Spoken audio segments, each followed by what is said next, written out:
There are so many Marvel projects out there now, with the newest one being Ant-Man and the Wasp: Quantumania, so I figured I should do an entire ranking of everything in the MCU, plus some of the extra shows and movies. Now keep in mind, there is a lot of movies and TV shows, so I'm not going to elaborate fully on every single one of my opinions, but I will give a quick, brief review of each one. This ranking is going to be everywhere from an S tier to a D tier, with each tier having a plus, a normal, or a minus score. That way some of the reviews can be a little bit more precise. So let's start where it all began. Iron Man 1. I'm going to give it an A+.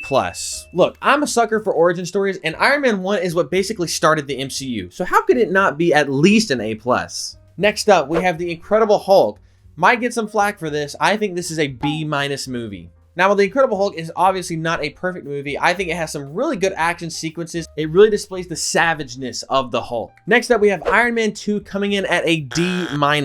This movie was #not good. The villain was kind of boring. The entire premise of the movie was boring. The only thing good that really came out of it was War Machine. Next up, we have the first Thor movie, and that's going to come in at a B- for me. Again, I like origin stories, and if I wasn't a fan of origin stories, I would probably put this lower, but I figured, it was a solid introduction for Thor. Not that bad. Up next, we have Captain America, the First Avenger, and that is going to be given an A tier. Again, a lot of these are origin stories, so I'm going to put these a little bit higher maybe than others do, but I really like the First Avenger. Next up, we have our first big team-up movie. We got the Avengers coming in at an S tier. Again, it is the first big team-up movie that we had ever seen, and it was awesome seeing all the characters from the movies get together and make a beautiful masterpiece. All right, now we have Iron Man 3 coming in at a B+. I think this movie is kind of overhated. I always really liked it. I love the little kid that's in it that Iron Man really treats as like a father figure. I thought it was really sweet and wholesome, and he actually helped save the day. Oh boy. The next one, we have Thor: The Dark World. That is coming in at a D-. I don't think I have to make any sort of argument here. It's not a good movie. After that, we have Captain America: The Winter Soldier coming in at an easy S+.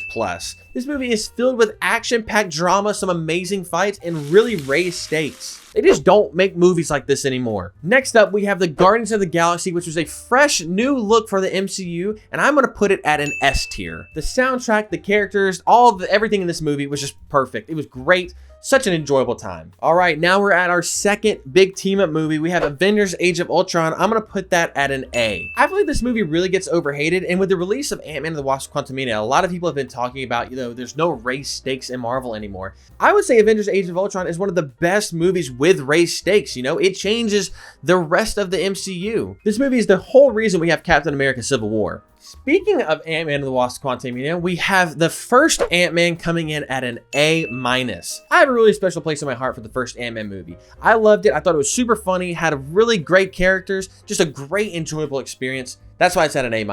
Like I had mentioned earlier, we have Captain America: Civil War. That's going to come in at an A+.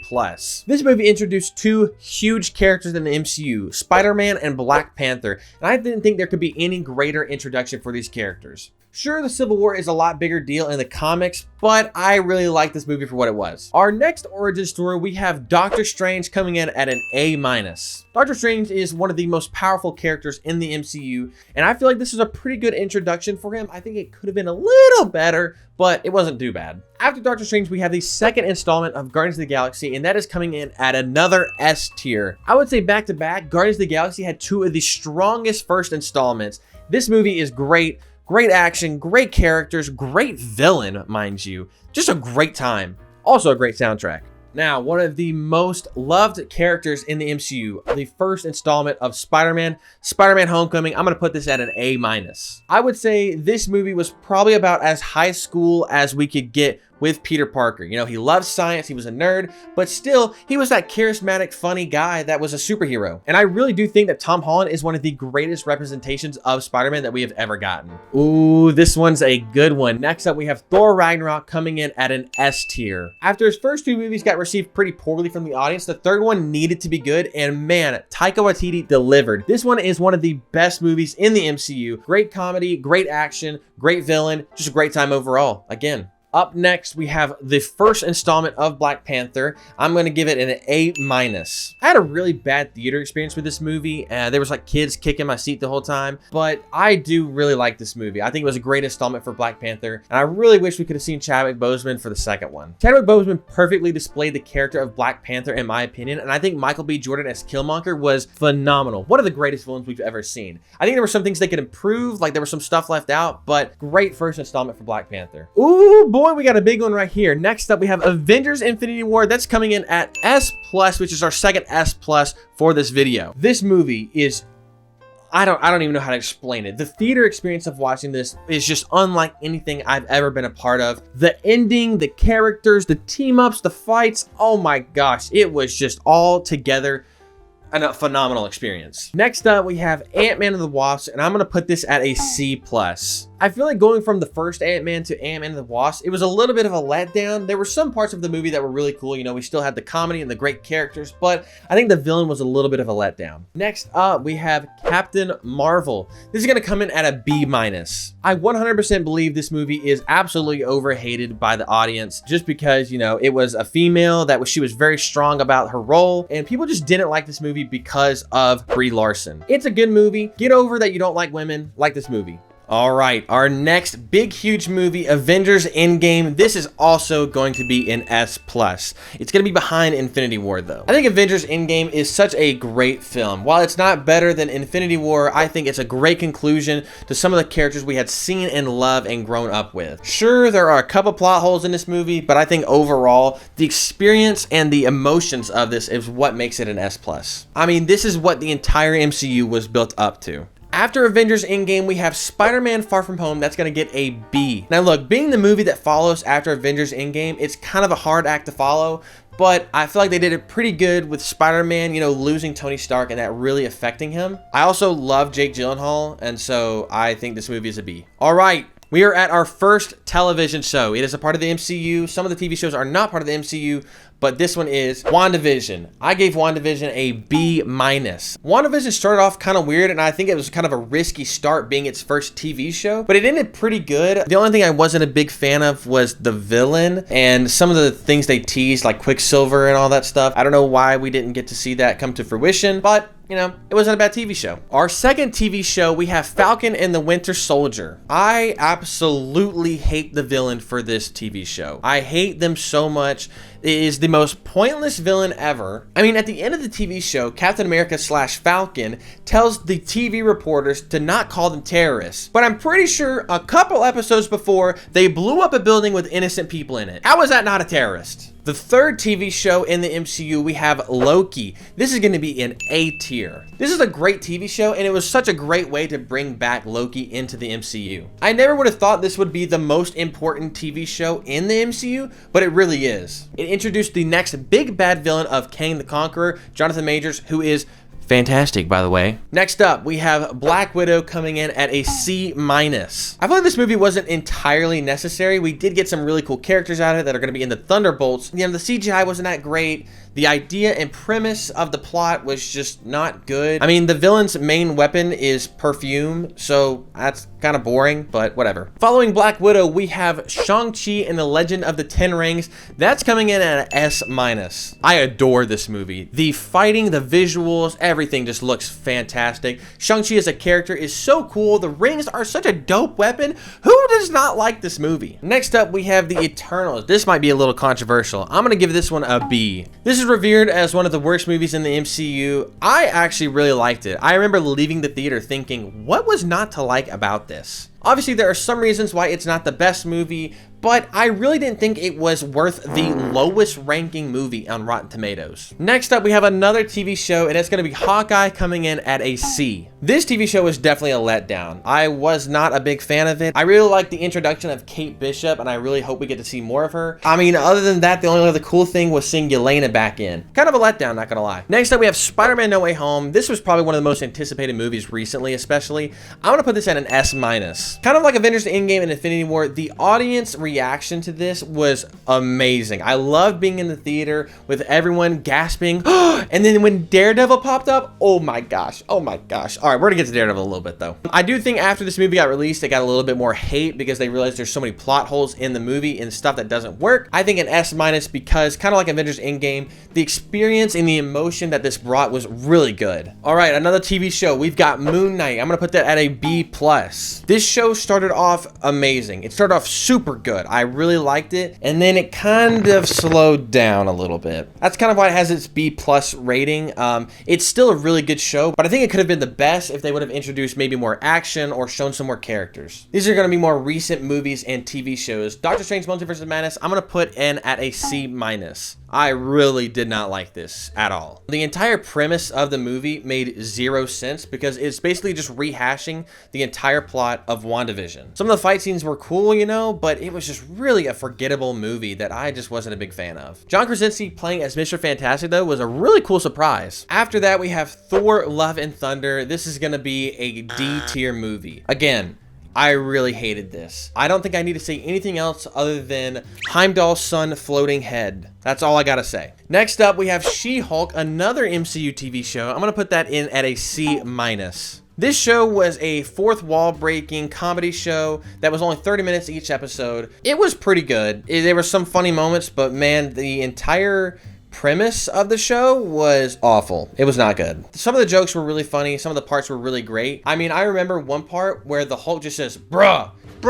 And I just could not stop laughing, as stupid as it is. But I feel like this show was a hit and miss. It was a hit and miss. Some episodes were great and a lot of them were really bad. But we did get to see Daredevil though. All right, next up, we have Black Panther: Wakanda Forever. I'm going to put that in at a B+.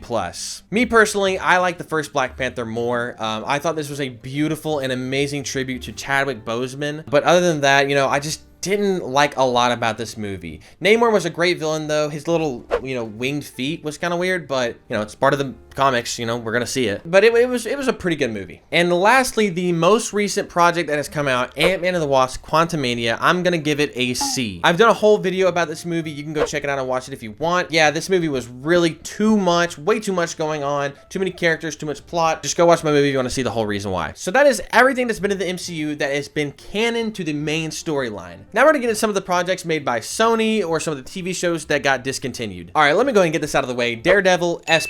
This is an S+ TV show, project, whatever. I could watch this 80 million times over and absolutely love it every time. After that, we've got Iron Fist. I'm gonna give that a C-. Iron Fist, great premise for the show. You know, I actually enjoyed some parts of it. They did not nail the character of Iron Fist like at all. So, next up we have Luke Cage. That's going to be put at a B tier. I love seeing Luke Cage finally get some on-screen representation for his character. And I really liked a lot of the characters they put in this show, but some of the villains fell a little short. Also, the season 3 twist they threw where he became like a kingpin, I don't know why they stopped after that. I mean, I know why they stopped, but I wish we could have kept seeing more. Another Marvel Netflix TV show, we have Jessica Jones getting a B+. Kilgrave is one of the coolest villains in anything Marvel related, and I thought I did a really good job showing him off. Also, Jessica Jones is just, you know, a badass. And after that, we got The Defenders, which is all of the 4 shows I just mentioned combined into one. This show gets a C. It was a little bit of a letdown. You know, I thought it'd be a fun little get together with 4 of the, you know, superheroes in New York where they try and save the city. But no, it was not that. It wasn't that good at all, actually. And lastly, the final Netflix Marvel show, we have The Punisher getting an easy A+. There are some roles that actors are absolutely meant for, and Jon Bernthal was meant to play the Punisher. He did such a fantastic job, so many accurate representations of the Punisher, so many great villains. I absolutely loved the guy who played Billy. I don't remember his name, but he did a great job. All right, now we're going to move on to some of the Sony-verse, which is just basically Spider-Man. So up first, we have Spider-Man 1 with Tobey Maguire. That's coming in at an easy A+ as well. Like I said, you know, I love origin stories. Tobey Maguire's origin story is set apart from all of them. I really like this one especially. And then we also get the iconic Green Goblin villain, one of the greatest acting performances in any comic book series from Willem Dafoe. Next up we have Spider-Man 2, which comes in at an S-. This movie is so great. The pacing, the relationships, the action, the villain, Alfred Molina killed it as Dr. Octopus. We finally see Peter lose his powers and trying to adapt to life without them. And it's so great to see him want them back to try and protect his family and his loved ones. Next up, we have Spider-Man 3 coming in at a B+. I think this movie movie is a little overhated. I actually enjoy this. This was the first midnight premiere showing I ever went to, and I absolutely love Sandman. Not a big fan of Venom, though. I think they kind of did him dirty. Other than that, you know, I thought he did a really good job. All right, now we're getting to the controversial movies. Next up, we have The Amazing Spider-Man with Andrew Garfield coming in at a B-. Again, look, I love this origin story. Spider-Man's origin story has always been a favorite of mine, and honestly, Andrew Garfield brought something new to the Spider-Man table, where he was that really quick and witty and quippy Spider-Man that had jokes left and right. I think he was too swaggy to be Peter Parker, but I think he killed it as Spider-Man. I also love the relationship with Gwen Stacy in this one. Next up, we have The Amazing Spider-Man 2 coming in at a C. Yes, I understand this movie is not great. We don't need to talk about Electro or the Hobgoblin, but this is the first movie that ever made me cry, and I do, in fact, love it. I love everything Spider-Man involved. You know, like I said last time, Andrew Garfield kills it as Spider-Man, and we just get to see even more of that, so I love it. Next up in the Sonyverse, we have Venom coming in at a B+. I really like Tom Hardy as Eddie Brock. I like Venom. You know, the character of Venom is super cool. They portrayed him as more of an anti-hero in this, and I really enjoyed that. I wasn't a fan of how short it was. It really left me wanting more, but after what I'm about to say, I wish I wasn't left wanting more, because next up is Venom 2 Let There Be Carnage. This is a D-. I hate this movie. It is so bad. Carnage is one of my favorite villains in the entire Marvel universe, and they did him so dirty. He is done so poorly in this movie, and it's so short too. And so it kind of just sucked. I just really like Carnage, and they just messed everything up with him. All right, the one you've all been waiting for, Morbius, getting a absolutely solid D-. Probably the worst movie in this entire list. It is awful. Really, really bad. You know, the acting is not great. The entire pacing of the movie, the action's not great. Like, the plot itself doesn't make any sense. You know, it's just not a good movie at all. But I think it's so bad, it's good because of the memes. Lastly, this is not part of the Sonyverse, but we have What If. This is coming in at a B-. I thought this was a cool premise for the show. You know, we got some cool little fun stories told, you know, like, what if this happened? I think easily one of the greatest episodes was the zombie episode, and then the Doctor Strange episode was also super awesome. But some of those episodes felt kind of flat and were a little boring. And there you have it. That is the entire MCU ranked. That is canon and non-canon from S through D tier. Look, I know some of you guys are going to disagree with my opinion, and that is A-okay. If you want to tell me how you disagree, or if you do agree, tell me in the comments. I would love to, you know, hash it out with some of you guys. Like I said earlier, I did an Ant-Man and the Wasp Quantumania review that you should go check out. It's pretty, only 7 minutes long. It's pretty short. But thank you so much for watching. Check out some of my other videos, and I will see you in the next one. Goodbye.